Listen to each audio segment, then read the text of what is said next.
Halo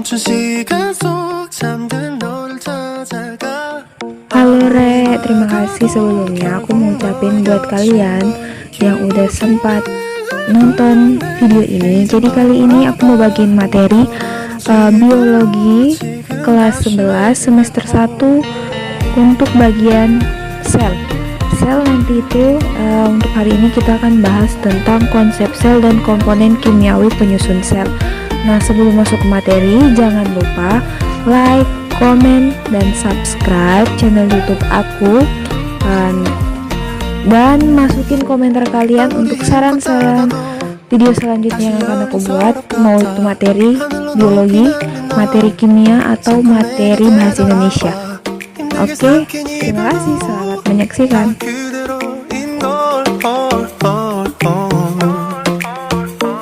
Jadi sebelum kalian memahami materi, kalian harus mempersiapkan pertanyaan-pertanyaan untuk lebih memahami isi dari materi-materi yang akan kalian pelajari.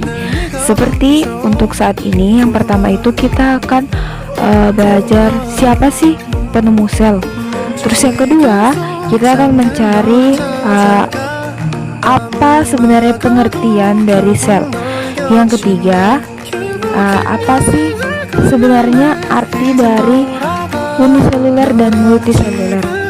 Terus yang keempat, apa sih sebenarnya atau senyawa kimia apa saja yang menyusun sel.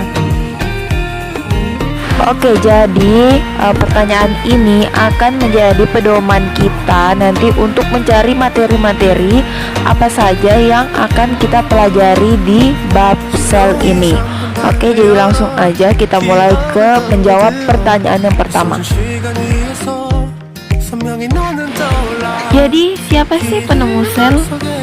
Pada tahun 1665, sel ditemukan oleh Robert Hooke, ilmuwan asal Inggris yang mengamati sayatan gabus dari batang Quercus suber menggunakan mikroskop sederhana. Berdasarkan pengamatannya, ia menemukan adanya ruang-ruang kosong yang dibatasi dinding tebal. Robert Hooke menyebut ruang-ruang kosong tersebut dengan istilah selule, yang artinya adalah sel.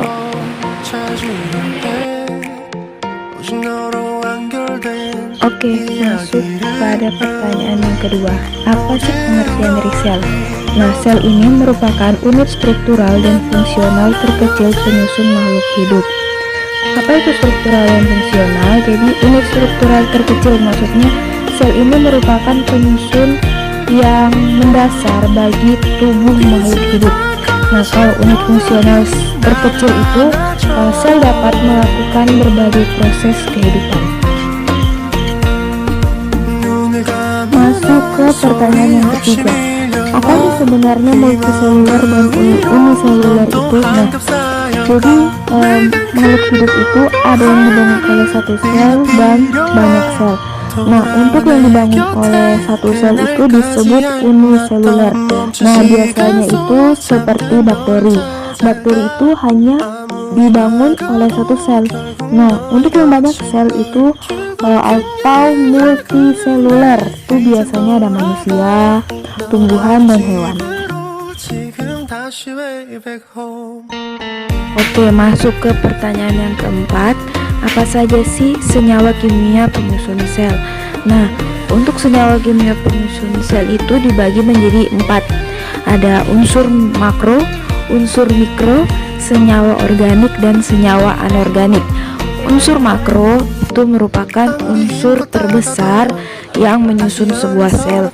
Nah, unsur makro sendiri dibagi atas oksigen, karbon, hidrogen, nitrogen, kalsium, magnesium, sulfur, fosfor, natrium. Nah, untuk unsur mikro ini merupakan unsur yang terdapat dalam jumlah yang sangat sedikit. Nah, beberapa jenis unsur mikro dalam sel antara lain itu ada besi, tembaga, kobalt, mangan, seng, molibdenum, boron, dan silikon. Nah, senyawa organik ini terdiri atas mikromolekul dan makromolekul. Nah, untuk mikromolekul itu seperti asam amino, nukleotida, dan asam lemak dan glukosa. Nah, kalau makromolekul itu terdiri atas karbohidrat, protein, lemak, dan asam nukleat. Nah, yang terakhir itu ada senyawa anorganik. Nah, senyawa anorganik ini yang menjadi komponen kimiawinya itu antara lain air, garam-garam mineral, dan ada gas. Nah, itu dia untuk materinya di bagian yang pertama. Jadi nanti akan ada materi untuk bagian yang kedua di bagian B. Nah, untuk teman-teman semua yang gak mau ketinggalan, jangan lupa like, komen, dan subscribe channel YouTube aku. Jangan lupa bunyikan loncengnya supaya kalau aku post untuk bagian kedua kalian bisa tahu dan bisa tahu materinya lah nanti yang aku sampaikan untuk yang bagian kedua. Jangan lupa belajar, tetap di rumah, dan selamat beraktivitas teman-teman. Bye.